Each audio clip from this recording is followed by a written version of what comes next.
Alam mo ba Lods, ito yung mga ano, tawagin sa aming aong. Tawaging aong sa amin Lods ito. Mga siguro mga isang buwan muna bago tanggalin. Paikutan mo lang to ng lambat mga Lodi. Yan o. Tapos tanggalin mo yung mga bato. Nandyan yung mga isda, tabang. Yan mga hipon, tabang, na ano, palos, burod, kasili. Yan Lods. Ito, ang sarap din maligo dito mga Lodi. Yan o. Sarap dito maligo. Yan o.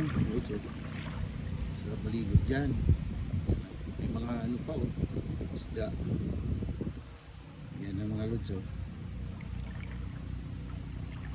Tapos dito mga Lods, ito yung sa labahan namin mga Lods. Habang naglaba kapag mainit may lukay. Yung ano ng malapa ng nyug.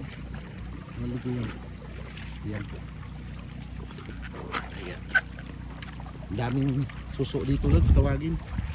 Ayan. Dito kami naghakuha ng mga buhangin Lods kasi parang na ano, paggawa sa bahay. Yun, palaka. Ay, palaka. Tik, tik, tik, tik. Palaka. Thank you for watching mga Lodi. Thank you.